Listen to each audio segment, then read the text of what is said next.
आज का यह हमारा अत्यंत महत्वपूर्ण प्रयोग गृह शांति से संबंधित है।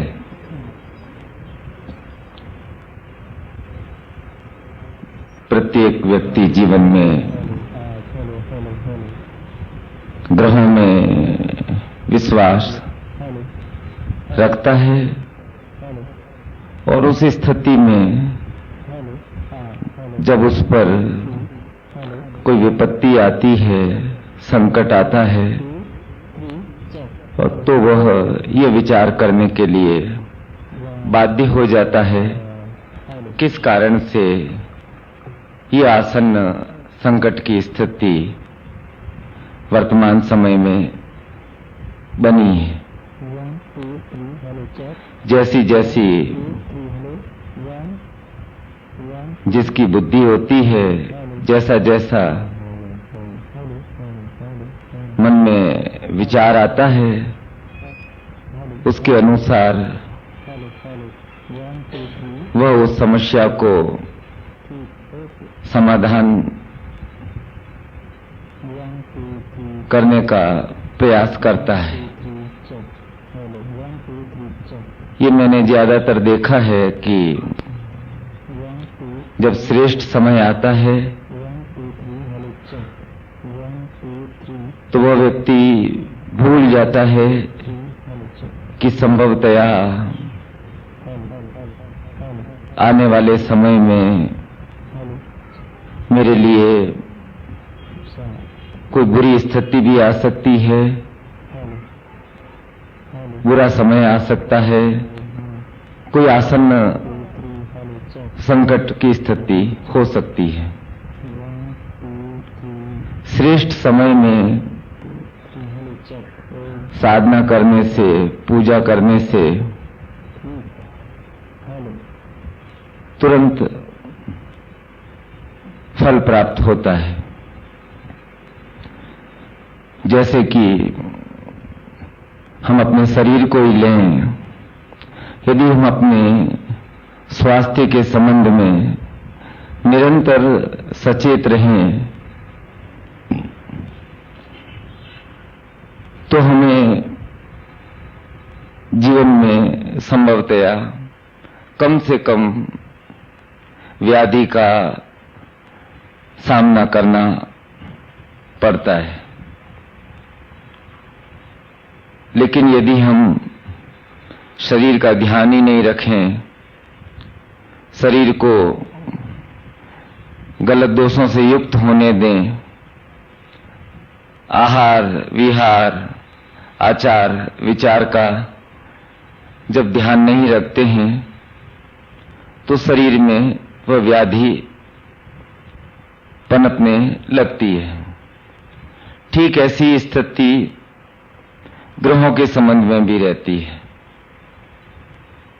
श्रेष्ठ ग्रह व्यक्ति के जीवन में श्रेष्ठ प्रभाव डालते हैं। ग्रह वास्तव में देखा जाए तो बुरे या अच्छे नहीं होते हैं। ऐसा कहा जा सकता है कि कुछ ग्रह तीव्र होते हैं और कुछ ग्रह शांत ग्रह होते हैं। यह व्यक्ति पर अलग अलग निर्भर करता है। जिन व्यक्तियों की कुंडली में सूर्य बलवान होता है, वह व्यक्ति आत्मविश्वास का धनी होता है, उसका व्यक्तित्व तेजस्वी होता है, वह प्रत्येक कार्य को स्वयं की इच्छा शक्ति के अनुसार करता है। और सूर्य प्रति मास एक संक्रांति से दूसरी संक्रांति में परिवर्तित करता है। यदि ग्रहों की गति इस प्रकार से है तो उसका मानव जीवन पर प्रभाव किस प्रकार से पड़ता है। चंद्रमा प्रत्येक 2.5 दिन बाद राशि परिवर्तित करता है। ये आप अनुभव करेंगे कि कभी भी कोई भी एक सप्ताह पूरा एक जैसा नहीं जाता है। हर 2.5 दिन बाद, क्योंकि चंद्रमा की गति चंचल गति है, तो उसका प्रभाव जलीय ग्रह है आपके जीवन पर आता ही है।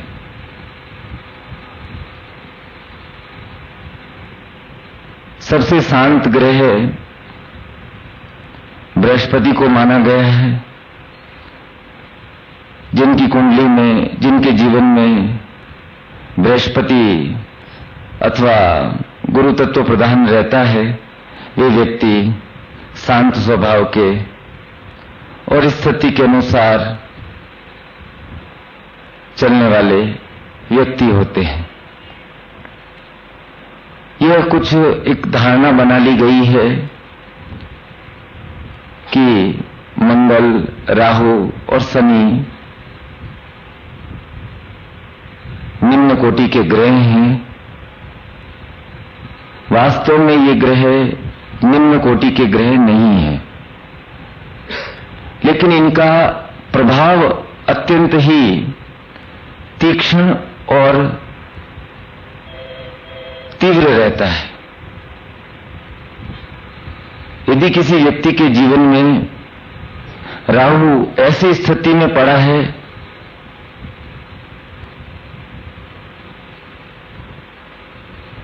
जो कि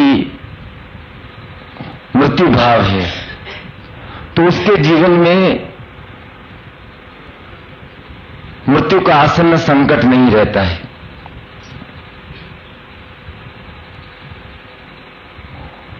यदि किसी व्यक्ति की कुंडली में मंगल अत्यंत बलवान है, तो वह व्यक्ति अत्यंत साहसी हो जाता है, निडर हो जाता है। लेकिन यदि किसी व्यक्ति के जीवन में मंगल कमजोर स्थिति में आ जाता है, राहु कमजोर स्थिति में आ जाता है, तो उसके ऊपर आसन्न संकट अनायास आने लगते हैं। एक्सीडेंट हो जाता है, परिवार में विपत्तियां आती है, खुद के जीवन में मृत्यु को, संतान की मृत्यु को देखना पड़ता है, बंधु बांधवों की मृत्यु को देखना पड़ता है, भयंकर व्याधि आ जाती है। यदि ये ग्रह विपरीत स्थिति में आपके जीवन में हैं, यदि ये ग्रह विपरीत स्थिति में नहीं है और यदि इन पर ऐसे ग्रहों का प्रभाव है जिनसे कि इनका बल क्षीण हो गया है, तो ये ग्रह अपना विपरीत प्रभाव आपके जीवन में देते हैं। और जब ग्रह अपना प्रभाव विपरीत देने लगते हैं,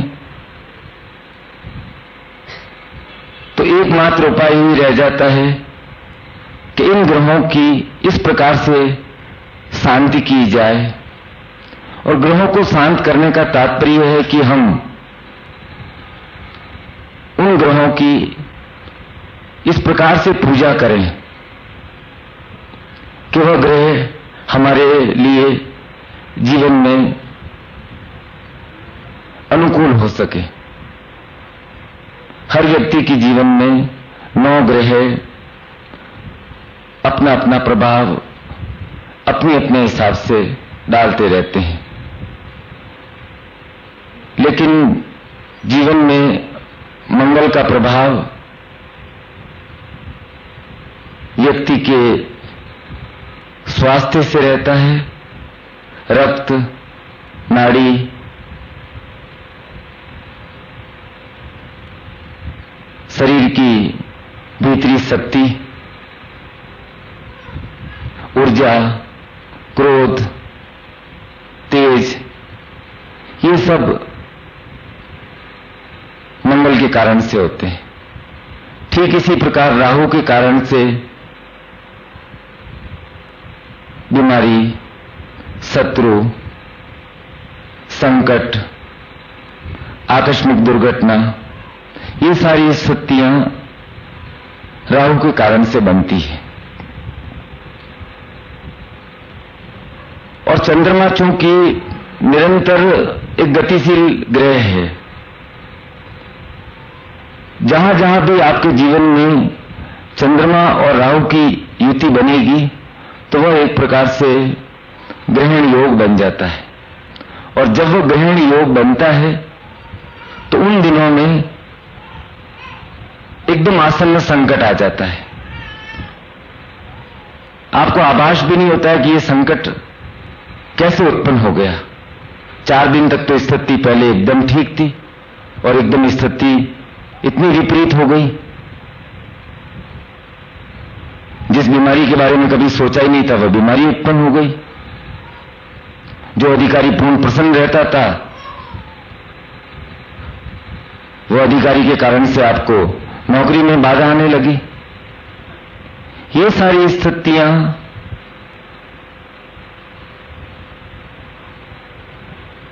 राहु ग्रह के कारण से बनती है। तो जीवन में 3 ग्रहों के संबंध में व्यक्ति को निरंतर सचेत रहना चाहिए और उनके संबंध में कुछ न कुछ क्रिया करते ही रहना चाहिए। ये 3 ग्रह मंगल, राहु और शनि हैं। आज का हमारा यह प्रयोग मुख्यतः मंगल से और राहु से संबंधित है। यदि आपके जीवन में मंगल पूर्ण रूप से अनुकूल है, क्यों कन्या की कुंडली के अंदर सबसे पहले या लड़की की कुंडली में मंगल देखा जाता है कि मंगल इसके जन्म कुंडली में कौन से स्थान में है? क्यों ऐसा माना गया है कि यह लड़की मांगलिक है या ये लड़का मांगलिक है, इस कारण से इसके विवाह में बाधा आएगी, समस्या आएगी?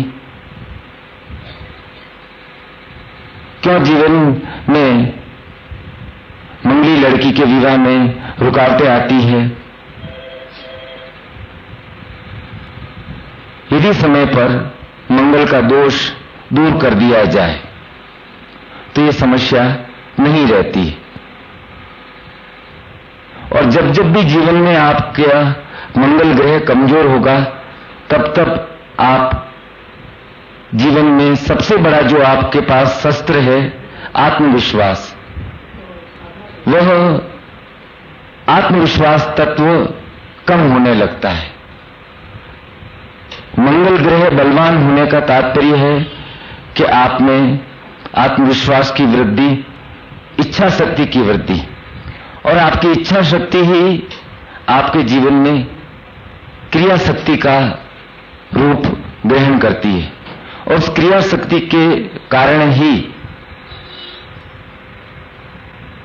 आप अपने जीवन में कार्यशील होते हैं, गतिशील होते हैं।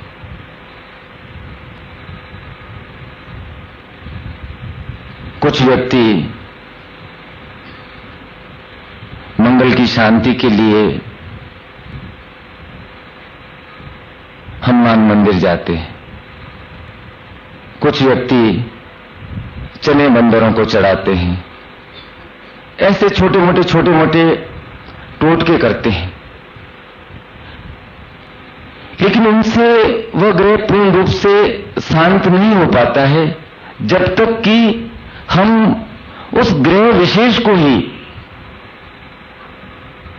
अपने अनुकूल नहीं बना लें, उस ग्रह विशेष का ही मंत्र जप नहीं कर लें, तब तक वह दोष शांत नहीं हो सकता है, वह ग्रह आपके जीवन में पूर्णता नहीं दे सकता है। ठीक इसी प्रकार राहु की भी स्थिति है।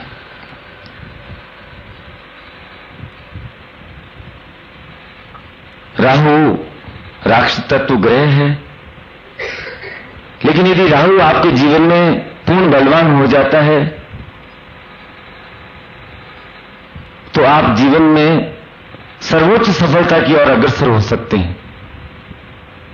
शरीर बल न होते हुए भी आप में एक वह बल आ जाता है कि आपको मृत्यु का भी भय नहीं रहता है,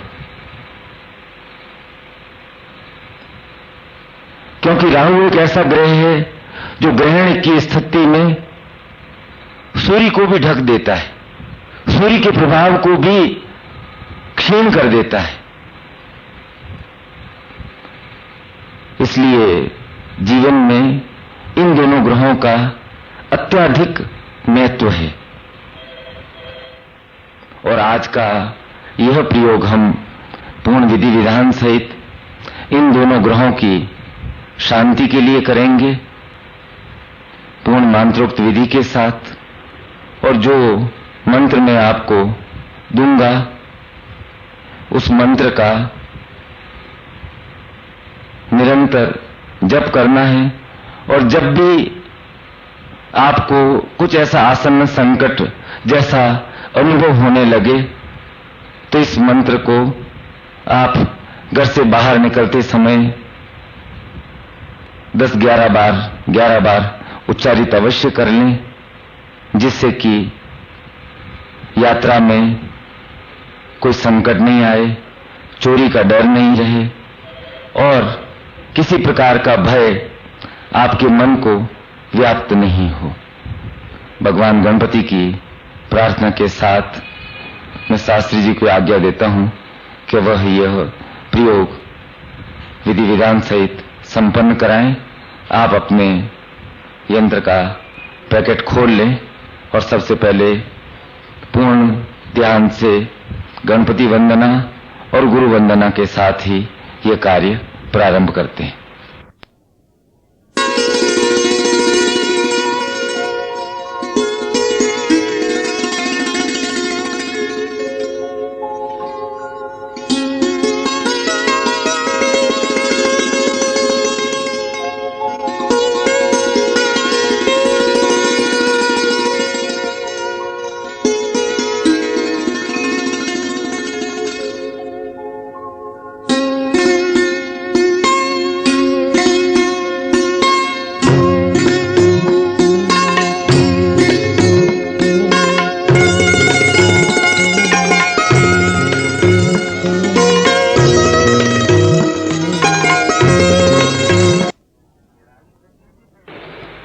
हाथ जोड़िए आप, पूर्ण श्रद्धा के साथ भगवान गणपति का प्रतिबिंब अपने मानस में बैठाएं।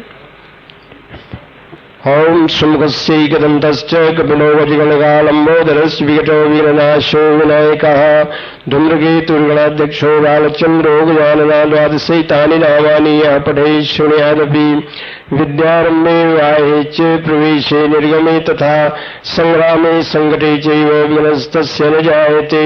अभीष्टितार्थ सिद्ध्यर्थं पूजितो यासुरासुरैः सर्वविघ्नहरस्तस्मै गणाधिपते नमः। सर्वमंगलमांगल्ये शिवे सर्वार्थ साधिके शरण्ये त्र्यंबके गौरी नारायणी नमोस्तुते। तदेव लग्नं सुदिनं तदेव ताराबलं चंद्रबलं तदेव विद्याबलं दैवबलं तदेव लक्ष्मीपतेस्ते ह्रियुग स्मरामि तत्र संकल्पम कुर्यात्। आप दाहिने हाथ में जल ले लीजिए। यदि जल न हो तो हाथ आगे कर लीजिए। सोचिए कि मेरे मानस में बैठे कि मेरे दाहिने हाथ में जल है। ओम विष्णु विष्णु विष्णु श्रीमद्भगवतो विश्वराज्ञा प्रवर्तमानस्य ब्रह्मणोन्नी द्वितीय परादेश्वी त्वाराकल्पे जम्बूद्वीपे भरतखंडे आर्यावर्ते देशांतर्गते पुण्यक्षेत्रे कलियुगे कलिप्रथम चरणे मासानामुत्तमे मासे श्रावण मासे कृष्ण पक्षे दशम्यां तिथौ गुरुवासरे श्रुति स्मृति पुराणोक्त फल प्राप्ति कामा सकलारिष्णुर्ते सर्वोपद्रव निवर्तर्थम सकल सुख सौभाग्य शांति प्राप्त्यर्थम अद्यवम अमुक गोत्रोत्पन्ना। अपने गोत्र को उच्चारण कीजिए। अमुक शर्मा, हम अपने नाम बोलिए। ई जन्मनि जन्मांतरेवा सकल पाप पक्षार्थम अपप्राप्त लक्ष्म्या प्राप्त लक्ष्म्या चिरकाल संरक्षणार्थम आध्यात्मिक आदि दैविक आदि भौतिक त्रिविध ताप उपशमनार्थम धर्म अर्थ काम मोक्ष प्राप्ति निमित्तम में तो स्मरणम सवै चैतन्यम दीर्घो अद्य क्रियमाणस्य प्रयोगस्य मंगल ग्रहस्य राहु ग्रहस्य प्रयोग निमित्तम अद्य क्रियते तत्र एतेषां ग्रहाणां दोष शांत्यर्थम अद्य प्रयोगम वयम संपत्स्यामहे। जल छोड़ दीजिए। आपके पास जो यज्ञोपवीत है दोनों हाथ में उठा लीजिए। ओम मरुत्यम जात वेद संदेवम वंद केदवादिशे विश्वाय सूर्यम ओम तत्सूर्य सदेवत्वम तन्महित्वम मध्याकर्तोर्विदत्तम संजवार ओम यज्ञोपवीतम परमं पवित्रम प्रजापतिर्यस्यजम पुरस्तात् आयुष्मग्रम प्रजमं शुभ्रम यज्ञोपवीतम बलमस्तु तेजः। पहन लीजिए, आप गले में पहन लीजिए। तत्र शिखाबंधनम, शिखा में हाथ लगाइए। ओम मानस तोके तने मानायो की मानो गोछो मानो श्री श्रीरिका मानो वीरान रुद्रभामिनो वदीय स्मंता सदमित्वा हवामहे। आपके पास वो गुटिका है, ग्रह दोष निवारक गुटिका, उसको दाहिने हाथ में ले लीजिए। दाहिने हाथ में मुट्ठी बांध लीजिए इसको। ओम नमस्ते रुद्रमन्नवातो तो पृथ्वी नमः बाहुभ्यामुक्ते नमः याते रुद्रश्वातरोरा पापकाश्नीतनस्तन्मा संतमया गिरिशंता विचाक्षी यामुखोरु छंदहस्ते तम गोभ्यस्ते माओम सौजस्ताम्रोणोद्भो विलंगलाई चैनग्रुद्राहितो दिक्षु सहस्रो ईशाग्नो हेरयमहे। अपने सिर में 3 बार घुमा लीजिए, 3 बार फेर करके नीचे रख दीजिए यंत्र के पास। आपके पास माला है, माला को दोनों हाथ में उठा लीजिए। माला दोनों हाथ में ले लिया। ओम महस्त्र फेरिए। ओम माले माले महामाये सर्वशक्ति सर्व चतुर्वर्ग स्त्री नस्ता तस्मान में सिद्धि दवा भवा। ओम महामाल्य नमः। अपने गले में पहन लीजिए, माला को पहन लीजिए। ये जो यंत्र आपको दिया गया है, आप उसको बाएं हाथ में ले लीजिए, बाएं हाथ में ले लीजिए। हाँ, अब उसको दाहिने हाथ से ढक दीजिए, उसको चैतन्य कीजिए यंत्र को। ओम शिव प्राण प्रतिष्ठा मंत्र ब्रह्मा विश्व महेश्वरी गिर शाम छंदांसी क्रिया वो प्राणाख्या देवताम बीजम ह्रीं शक्ति क्रीम किलगमस्य प्राण प्रतिष्ठायाम विनियोगा। ओम आम यम ह्रीं क्लीं यम रम लम हंसा सोमस्य अस्य जीवस्ता। ओम आम यम यम यम क्रीं यम यम हंसम अस्य जीव प्राण यस्यता। ओम आम ह्रीं क्रीं यम रम लम हंसा सोहम अस्य वांग मनस्वत चक्षु जीवाग्राण पाणिपात पायुपास्थानी यहिवागत्य सुखम चिरं तिष्ठन्तु। अब आपके पास जल होगा, उससे छीटा दीजिए, आप उसको स्नान करवाइए यंत्र को। अगर ना हो तो मानसिक रूप से कीजिए। ओम गंगे च यमुने चैव गोदावरी सरस्वती नर्मदे सिंधु कावेरी स्नानार्थम पतिगृह्यताम् स्नानं समर्पयामि। ओम मंगलग्रही शांति नमः। आप गुरु चादर से उसको पोंछ दीजिए, आप कोई कपड़ा हो उसे पोंछ दीजिए। और जो कुमकुम है, कुमकुम का तिलक लगाइए आप उस पे। ओम श्रीखंड चंदनम दिव्यम गंधाढ़ सुमरोरम विलेपनम सुरश्रेष्ठ चंदनम प्रतिगृह्यताम्। बीच में लगाइए तिलक। उसके बाद एक और सबसे ऊपर तिलक लगाइए। ओम ब्रह्म ज्ञानम प्रथमम पुरस्ताद श्रीमता सूर्योहि नावा सा बुद्धया उपमा शिष्टा सदस्योनि मस्तस्य विवाह। सबसे ऊपर लगा दीजिए। उसके बाद नीचे लगाइए। ओम स्तीन्द्रो विदुस्वाहा स्तनो पुखा विश्वेदा समस्तारिखोरिष्णेमी स्तनो बृहस्पतिर्दधातु। इसके 3 प्रकार के जो दोष है हमारे, उनको दोष करने के लिए इसमें 3 तिलक आपने लगाया। उसके बाद अक्षत चढ़ाइए, चावल आपको दिया गया। ओम अक्षन्नवी दंडव प्रया अभुगत स्तोकत स्वानो विप्राण विश्वामति योजान बिंद्राक्षतां समर्पयामि नमः। और अक्षत चढ़ाइए। ओम नमः शंभाय मयोगाय नमः शंकराय मस्कराय च नमः शिवाय शिवाय च माल्यादीनि सुगंधीनि मालत्यादीनि वै प्रोमयोपनीतानि पुष्पाणि ग्रहाण परमेश्वर पुष्पाणां समर्पयामि नमः। धूपमाग्रापयामि दीपं दर्शयामि नैवेद्यं निवेदयामि नमः। ओम नाभ्याः सीदन्तरिक्षयो शीष्णो द्यौः समवर्तता पद्भ्यां भूमिर्दिशः श्रोत्रं स्थालोकान् कल्पनैवेद्यं निवेदयान्ते पुनराचमनीयं समर्पयामि नमः। इसके बाद आपके पास कुमकुम और अक्षत है, दोनों को मिला लीजिए आप। कुमकुम और अक्षत एक साथ मिला लीजिए। जब मैं मंत्र बोल रहा हूं तो उस पर चढ़ाना है आपने यंत्र पर। ओम कृष्णेन रस ओम ब्रह्मा मुरारीति क्रांतकारी भानु शशि सूर्य सुतो बुधश्च गुरु शुक्र शनि राहु केतवा सर्वे ग्रहा शांतिकरा भवन्तु। ओम कृष्णेन रसा वर्तमानो निश्चिन्नमृतं मन्त्यञ्च हिरण्यं सवितार्थेन याति भुवनानि पश्यन् चढ़ाइया। ओम इमं देवास्मद्गुग्धं स्वद्नं महति क्षत्रामेते राज्याय जानराजीमाम् अमुष्यपुत्रमस्मै श्री सोमी सोमोऽस्माकं ब्राह्मणाय ओम भौमाय नमः चढ़ाइए। ओम उद्वत्साग्ने प्रतिजागृहीत मिष्ठा ओम अग्निर्मूर्धा दिवा कगोपसिद्धावागुम रेदास जिन्मति स्वाहा। ओम उद्वत्साग्ने प्रतिजागृहीत मिष्ठा पूते सुगुण श्रेधास्मिन् सदस्य यद्युत्तरस्मिन् विश्वे देवा यजमानस्य सीदत। ओम अन्ना प्रतिशुद्धो ब्रह्मणा विपया सोमं पदेयोमस्पत्तं स्पेशं विशेषोमुष्माकं ओम शुक्राय नमः। ओम कवानश्चित्र ओम सन्नो देवी रविष्ट आपोवन्तु पीते संयोरभिषंतना ओम स्निष्ठाय नाम चढ़ाइए। ओम कयानश्चित्र आभुवादूति सदा व्रता सका कया सचिष्टया व्रता ओम राहुवे नमः। ओम केतुं कृणन्त केतवे पेशो मर्त्याम पेतवे समुषद्भिरजा यथा। यंत्र रख दीजिए आप। मंत्र अत्यंत सरल है।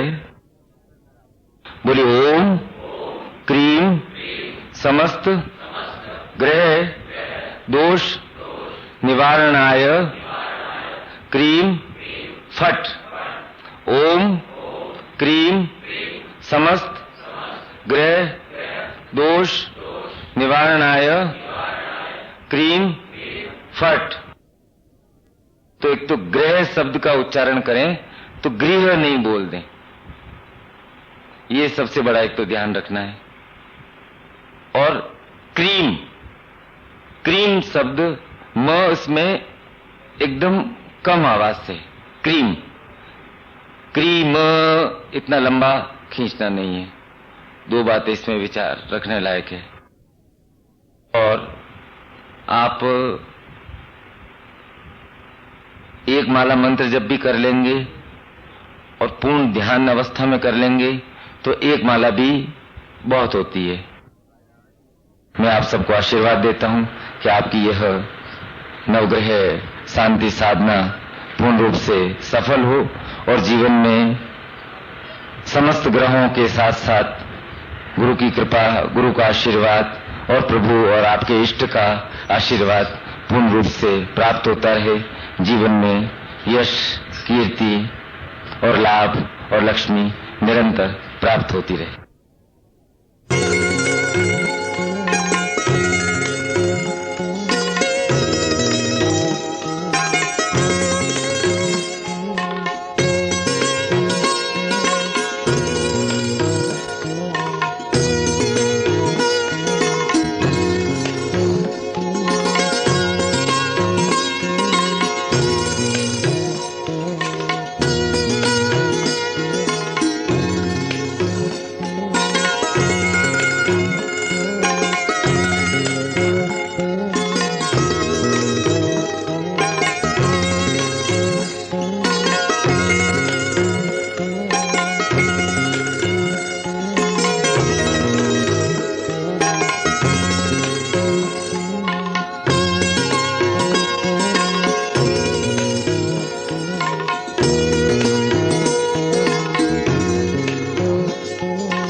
शत्रु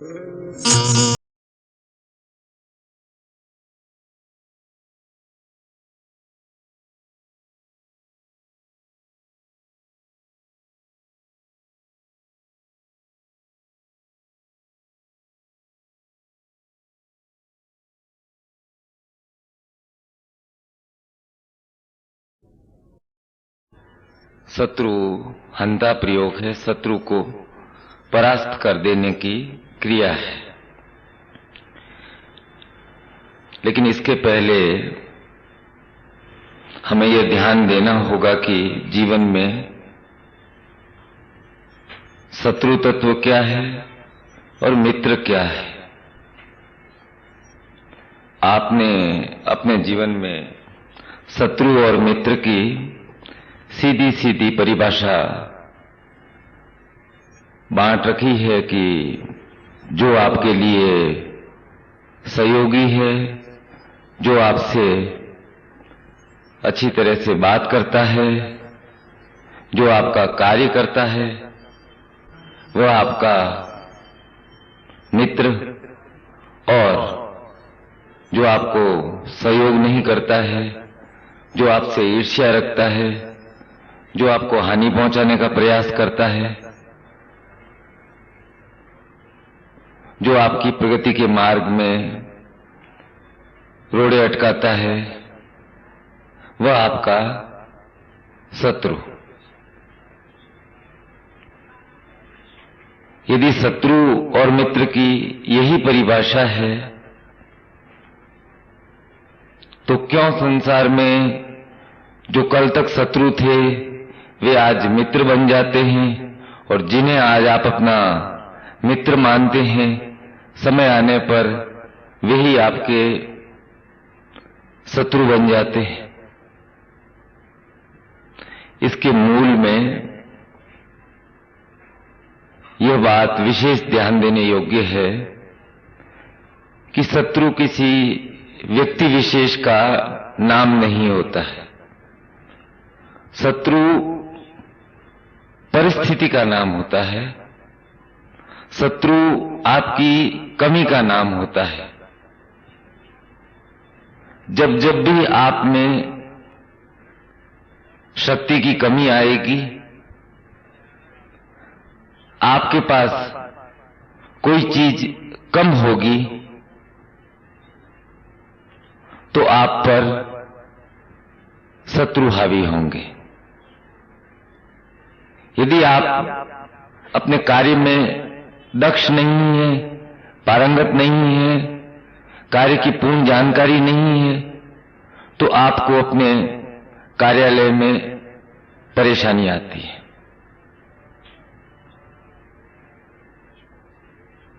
तो मूल रूप से कमी आपके स्वयं के भीतर हुई। यदि आपके पास धन की कमी है, कर्ज लेना पड़ता है,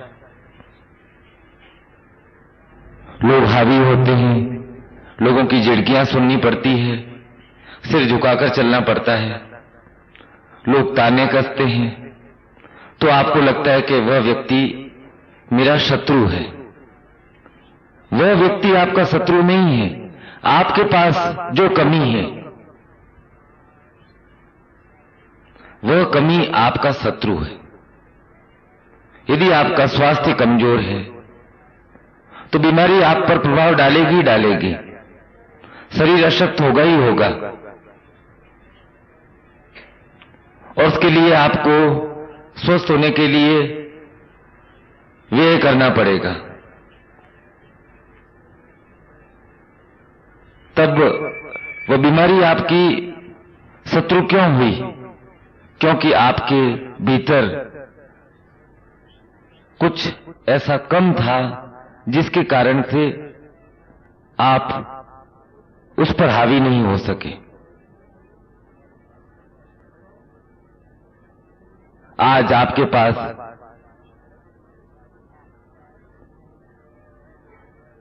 छोटा मकान है, किराए का मकान है, तो निश्चय ही मकान मालिक एक रौब रखेगा।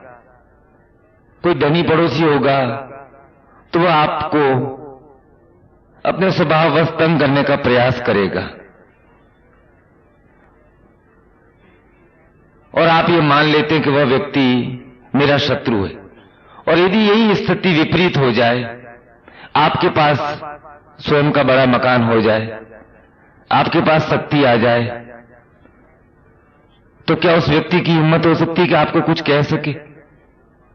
उस समय उसकी हिम्मत नहीं हो सकती है। दूसरों की हिम्मत तब बढ़ती है जब आपकी हिम्मत, आपकी शक्ति कम हो जाती है। तो आज की हमारी इस साधना का मूल तत्व यह है कि हमारे जीवन में जो शत्रु तत्व हैं, कुछ लोगों का नाम लेकर के यदि आप साधना करेंगे तो साधना का जो मूल उद्देश्य है वह उद्देश्य पूर्ण नहीं हो सकेगा। साधना का मूल उद्देश्य है कि आपके भीतर वह शक्ति तत्व जागृत हो उसे, जिससे कि आप परिस्थितियों पर हावी हो सकें, आप विजय प्राप्त कर सकें, आपके भीतर वह आत्मशक्ति बन सके, जिससे कि आपकी ओर कोई आंख उठाकर देखने का साहस भी न कर सके। यदि आपके नेत्रों में ताकत नहीं आएगी, आपकी वाणी में ताकत नहीं आएगी, तो आपको कोई भी व्यक्ति जवाब दे सकता है और ये आप मान लेते कि वह व्यक्ति मेरा शत्रु है, मैं कुछ कहता हूं वह मेरा कहना नहीं मानता है।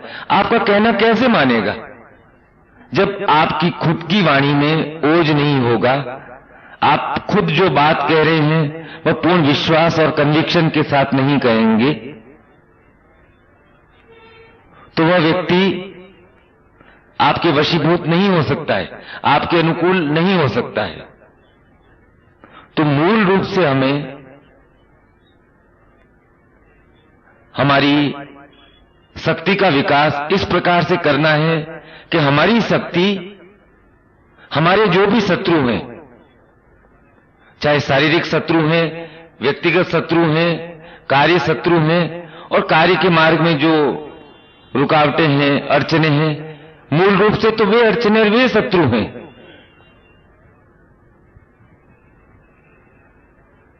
कल तक एक बालक विद्यार्थी होता है और उसे समाज में 100 प्रकार की झिड़कियां, ताने सहन करने पड़ते हैं, और जैसे ही वह बालक, वह विद्यार्थी माना कि आईएएस हो जाता है, आईपीएस हो जाता है, आप देखेंगे कि रातों रात परिवर्तन आ गया है, उसके व्यक्तित्व में परिवर्तन आ गया है, समाज का उसको देखने के दृष्टिकोण में परिवर्तन आ गया है। उसकी और कोई आंख उठा करके हिम्मत से, साहस से कोई बात कहने के लिए 4 बार उसके लिए सोचना पड़ता है। आपके पास धन की कमी होती है तो आप गिड़गिड़ाते हैं, किसी के पास मांगने जाते हैं, याचना करते हैं, और जैसे ही आप धन से युक्त हो जाते हैं तो निश्चय स्थिति विपरीत हो जाती है। तब आपके पास लोग याचना करने आएंगे, तब आपको लगेगा कि नहीं नहीं, ये क्या मेरा शत्रु है, कल तक मैं इसे अपना शत्रु मानता था, इसको तो मैं 1 मिनट में ठीक कर सकता हूं। तो मूल रूप से जो जीवन की जो स्थिति है वह आपकी शत्रु है। जो परिस्थितियां बनती हैं वह आपकी शत्रु है, और जब आप परिस्थितियों के दास बन जाते हैं तो आपको विजय प्राप्त नहीं हो सकती, और जब आप परिस्थितियों के स्वामी बन जाते हैं तब परिस्थितियां आपके अनुकूल होने लग जाती हैं। तब शत्रु नहीं रहता है, वह विवश हो जाता है कि वह आपसे मित्रता का हाथ बढ़ाए, आपसे सहयोग ले। आज हम ये प्रयोग बिना किसी के प्रति मन में मारण भाव लिए, विद्वेषण भाव लिए ये साधना संपन्न करेंगे। वज्रेश्वरी देवी का तात्पर्य है वह शक्ति जो कि अपने भक्त के हाथ में शक्ति का वज्र दे देती है। ऐसा क्या था दधीची में कि इंद्र को भी जाकर के उनसे उनका शरीर मांगना पड़ा। इंद्र देवता थे, लेकिन उन्हें भी राक्षसों पर विजय प्राप्त करने के लिए दधीची ऋषि के पास, एक ब्राह्मण के पास जाकर उन्हें उनकी अस्थियां मांगनी पड़ी और उन अस्थियों से उन्होंने वज्र बनाया और उस वज्र की शक्ति से पूरे त्रैलोक्य पर विजय प्राप्त की, राक्षसों पर विजय प्राप्त की। ये वज्र आपको मंत्र के माध्यम से प्राप्त हो सकता है, आपको तंत्र के माध्यम से प्राप्त हो सकता है, आपको साधना की क्रिया के द्वारा प्राप्त हो सकता है। ये तीव्रतम प्रयोग जब भी आप करेंगे तो आपके मन में भावना होगी कि मैं परिस्थितियों पर हावी हूं, जैसी भी स्थिति आ रही है उन परिस्थितियों में मैं मेरी शक्ति को पूर्ण रूप से कायम रख सकूं, मेरे भीतर और निरंतर शक्ति का संचार हो सके और जो कमी है वो पूरी हो सके। यह मूल रूप से तांत्रोक्त विजय की साधना है। आज की यह साधना अत्यंत ही सात्विक भाव से करनी है, वाम भाव से, हंता भाव से, पीड़ा भाव से नहीं करनी है, क्योंकि उससे आपको इस साधना में पूर्णता प्राप्त नहीं हो सकती है। कुछ समय के लिए वह शत्रु तो शांत हो सकता है, लेकिन रक्त बीज की तरह एक शांत होगा तो दूसरे 1000 नए शत्रु उत्पन्न होंगे, नए 1000 रक्त बीज उत्पन्न होंगे। यह साधना इस उद्देश्य से करनी है कि वज्र के समान वह शक्ति प्राप्त हो, वह शक्ति का वज्र प्राप्त हो, जिससे कि यदि 1000 लोगों की भीड़ में भी चले जाएं, किसी भी अधिकारी से बात करनी हो, कोई भी समस्या आ जाए, कोई भी कार्य हो, तो आप उस समस्या का सामना करने के लिए अपने आप को शक्ति संपन्न बना सकें। यह साधना विजय की साधना है। यह साधना मन शक्ति को जागृत करने की साधना है। यह साधना तन शक्ति को जागृत करने की साधना है। मन जागृत होगा लेकिन तन में शक्ति नहीं रहेगी, तब भी जीवन में वज्र के समान कठोरता प्राप्त नहीं हो सकती है। और ऐसी कठोरता, ऐसी शक्ति प्राप्त हो, इसके लिए यह साधना वीर मुद्रा में, वीर भाव में, क्रोध भाव में बैठकर ही संपन्न की जानी चाहिए।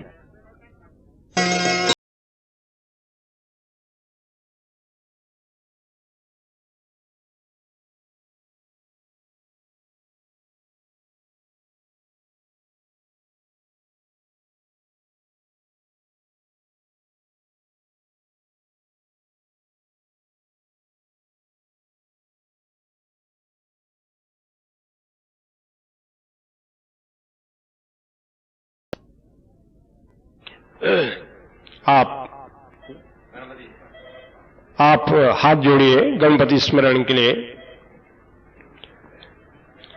ओम लक्ष्मी नारायणाभ्याम नमः, उमा महेश्वराभ्याम नमः, वाणी हिरण्यगर्भाभ्याम नमः, शची पुरंदराभ्याम नमः, मातृ पितृ चरण कमलेभ्यो नमः, इष्ट देवताभ्यो नमः, ग्राम देवताभ्यो नमः, स्थान देवताभ्यो नमः, कुल देवताभ्यो नमः, वासुदेवताभ्यो नमः, सर्वेभ्यो देवेभ्यो नमः। शरि सिद्धि बुद्धि सहिताय श्रीमन्मागणाधिपते नमः। सुमुख श्रीगदन्तस्य कपिलो गजकर्णकालम्बोदरस्य विकटो विघ्ननाशो विनायकः, धूम्रकेतुर्गणाध्यक्षो भालचन्द्रो गजाननः। द्वादशैतानि नामानि आपणे शृणुयादवि। विद्यारम्भे विवाहे च प्रवेशे निर्गमे तथा संग्रामे संकटे चैव विघ्नस्तस्य न जायते। अभिष्टितात् सिद्ध्यर्थं पूजितो या शिवासुरे सर्वविघ्नहरस्तस्मै गणाधिपते नमः। सर्वमङ्गलमाङ्गल्ये शिवे सर्वार्थसाधिके शरण्ये त्र्यम्बके गौरी नारायणी नमोस्तुते। आप अब वीरासन से बैठ जाइए जिस तरह हनुमान बैठते हैं। एक पैर मोड़ लीजिए, दाहिना पैर।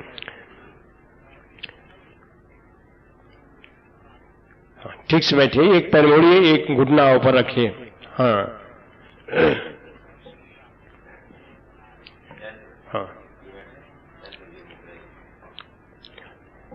अब आप शिखाबंधन कीजिए। ओम मानस्तौ केतनीय मानायुगी मानो गोषु मानो गोषु मानो वीरा रुद्रभामिनो वदीय विस्मन्ता सिदम सर्वत्वा हवामहे चिद्रूपिणी महामाये दिव्य शक्ति समन्विते तिस्रे शिखा मध्ये तेजो वृद्धिं कुरुष्व में। ये मंत्र की शक्ति, साधना की शक्ति हमारी ब्रह्मरंध्र से होकर के हमारे शरीर में उतरे, इसलिए शिखाबंधन का प्रावधान होता है।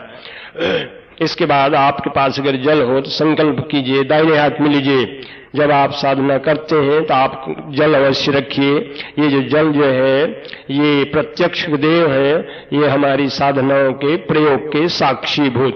ओम विष्णु विष्णु श्रीमद्भगवतो विष्णुराज्ञा प्रवर्तमानस्य ब्रह्मणो निदुति प्रादेश्वेत्वारा कल्पे जम्बूद्वीपे व्रतखंडे आर्यावर्तिक देशांतर्गते पुण्यक्षेत्रे कलियुगे कलिप्रथम चरणे मासानां उत्तमे मासे श्रावण मासे कृष्णपक्षे एकादश्यां तिथौ शुक्रवासरे स्मृति प्राणो फल प्राप्ति कामा सर्वारिष निवृत्ते सर्वोपद्रव निवृत्तर्थम सकल सुख सौभाग्य शांति प्राप्त्यर्थम अद्य वयम अमुक गोत्रोत्पन्ना। अपने गोत्र को उच्चारण कीजिए।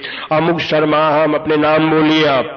ये जन्मनि जन्मांतरे वा सकल पाप पक्षार्थम हेतुष्मानं सकृते कल्याणत्वं पूर्णता प्राप्ति निमित्तं धन धान्य ऐश्वर्य यश प्रतिष्ठा प्राप्ति निमित्तम् अद्य क्रियमाणस्य प्रयोगस्य ब्रजेश्वरी इत्याख्यस्य प्रयोगस्य सिद्धि निमित्तं श्री गुरुवर्याणां श्री चरणेषु उपस्थिताः एतत् साफल्यम् अस्माकम् अवाप्नुयात्। छोड़ दीजिए जल को। इसके बाद आपके पास यज्ञोपवीत है, इसको उठाइए दोनों हाथ में।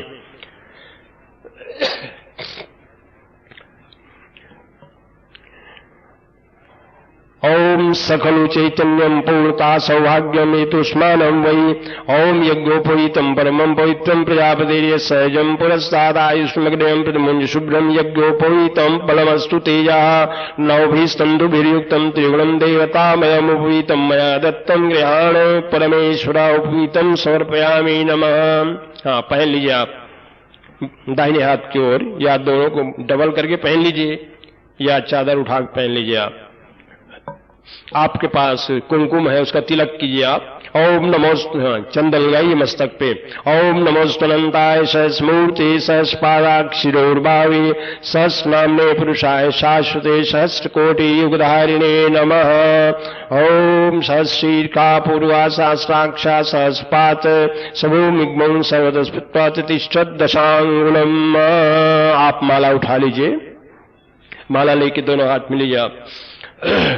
ओम माले माले महामाये द्वितीज समनुते चतुर्भगस्त्वन्निष्ठा तस्मान्मे सिद्धिदा भवा। ओम मांगल्यम मांगल्यम चैतन्यम सकल्याणत्वं पूर्णता प्राप्ति निमित्तं भो महामाले यस्मिन् जय कंठे स्थिताः त्वं कल्याणं कुरु कुरु कुरु। ओम महामंगल्ये मालायै नमः। गले में पहन लीजिए आप। आपके पास गुटिका है, इस गुटखा को दाहिने हाथ में लीजिए। ओम सचैतन्यम ओम हेतुस्मारम ओम नमोस्तमंताय। बंद कर दीजिए मुट्ठी। ओम शीर का पूर्वाशा साक्षात सस्पात सुभूमिगुण सर्वतस्तिष्ठत् दशांगुलम। ओम भद्रम कर्णेभिः शृणुयाम देवा भद्रम पश्येमाक्षभिर्यत्रा श्रीरंगैः सुष्वागं सस्तनुभिर्विषेम देवी हितं यदायुः। ओम कल्याणं कुर्वात् धन धान्येश्वर प्रतिष्ठा प्राप्ति निमित्तम हेतुस्नाम स गुटकाः प्राप्ताः। नीचे रख दीजिए आप गुटका को। अब आप अपने दाहिने बाएं हाथ में चावल ले लीजिए। थोड़ा चावल आप रखिए और उसके ऊपर नारियल रखिए। ओम यज्जाग्रतो दूरमुदैति दैवं तदुसुप्तस्तथैवैति यज्जाग्रतो दूरमुदैति दैवं तदुसुप्तस्थैवैति दूरंगमं ज्योतिषां ज्योतिरेकं तन्मे मनः शिव संकल्पमस्तु। ओम एतस्मानं सबज्जेश्वरी देवी इत्याख्यस्य ओज निमित्तं सकल कल्याण निमित्तं सकल शत्रु बाधा निमित्तं अत्र ब्रजेश्वरी मावायामि स्थापयामि नमः। उस नारियल को उसके ऊपर चावल के ऊपर स्थापित कीजिए आप। ठीक है, रख दिए हैं आप अपने हाथ में ही रखिए। अगर जल हो तो छीटा दीजिए इसको। ओम गंगे च यमुने चैव गोदावरी सरस्वती नर्मदे सिंधु कावेरी स्नानार्थं प्रतिगृह्य स्नानं समर्पयामि। ओम ब्रजेश्वर्यै नमः। ओम स्थिनिन्द्रो स्वाहा स्नानम अभिषेकं च समर्पयामि नमः। आप इसको कुमकुम लगाइए उसको। ओम ब्रह्मज्ञानम प्रथमं प्रस्तावसी मदा सुटोहिनावासा पुण्या उपमास विश्वासस्योनिमस्तस्य विवाह। एक बार और लगाइए। ओम कल्याणम कल्याणम एतस्मानं सवै पूर्णता प्राप्ति निमित्तं स तस्य चंद्राख्यम तस्य तिलकम कुर्यात्। आप उसमें से लेके अपने मस्तक पर लगाइए। ओम नमोस्तनंताय सरस्मूर्ति सरस्पादाक्षरूर्भावे सहस्रनाम्ने पुरुषाय शाश्वते सहस्रकोटि युगधारिणे नमः। अब इस पे चावल इस पे चढ़ाइए। अक्षतान धवलान देवी शालियांस्तनुलांस्तथा आनीतांस्त पूजातन गृहाण जगदम्बिके। ओम वज्रेश्वरै नमः। ओम धूपम ओम अग्निर्ज्योति ज्योतिरोन।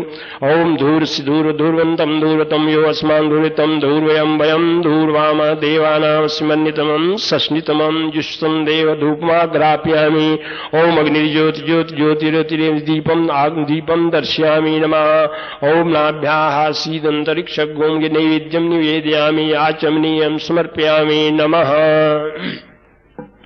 इसके बाद आप इस नारियल को ले लीजिए, चावल को नीचे रखिए। इसको दाहिने हाथ में उठा लीजिए। आप नारियल को पकड़ लिए दाहिने हाथ में उठाइए। आप जिन जिन अंगों को मैं कहूं उन अंगों में आप इसको स्पर्श कराइएगा। नारियल को आप राइट हैंड में पकड़िए। नारियल को राइट हैंड में पकड़िए दाहिने हाथ में।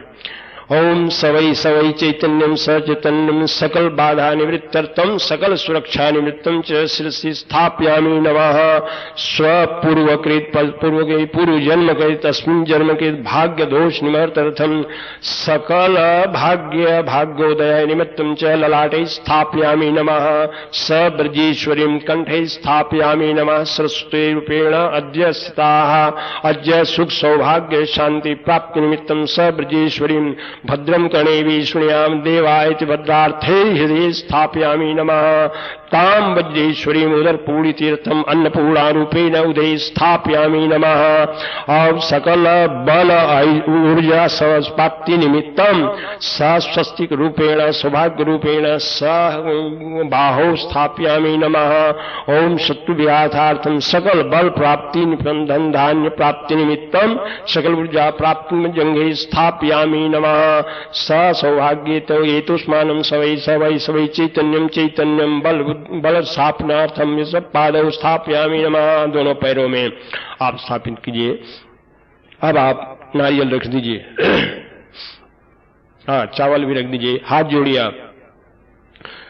ओम माया कुंडलिनी क्रिया मधुमती काली कला मालिनी मातंगी विजया जया भगवती देवी शिवा शांभवी शक्ति शंकर वल्लभा त्रिनयना वाग्वादिनी भैरवी हिंकारी त्रिपुरा परात् परमेयी माता कुमारी श्री ओम ब्रजेश्वर जयतु जयतु देवी देव संघात पूज्या जयतु जयतु भद्रा भीम रूपा भवानी जयतु जयतु नित्या निर्मल ज्ञान विद्या जयतु जयतु संवित सच्चिदानंद रूपा ओम वज्राख्याय नमः। ओम हाथ जोड़िए आप। ओम नमोस्तुनंताय सास्मूर्ति सहस्पादाक्षिरूर्भावी ओम नमोस्तुनंताय ब्रजस्वाख्यायी ओम इदस्मरं तत्र उपस्थनां साधकानां सकल धन धानीश्वर्य प्राप्ति निमित्तम आगतानां पूर्वजन्म कृतानां अस्मिन् जन्मे कृतानां सर्वेषां पाप निवृत्ति निपन सकल शत्रु निवृत्त्यर्थम आभ्यंतर बाह्य सकल शत्रु निवृत्त्यर्थम सकल सुरक्षा निमित्तम तो तत्र पूर्वम गुरु पूजनम कुर्यात्। बोले ओम हलाम हलीम वज्रेश्वरी हलीम हलाम फट। ओम हलाम हलीम वज्रेश्वरी हलीम हलाम फट।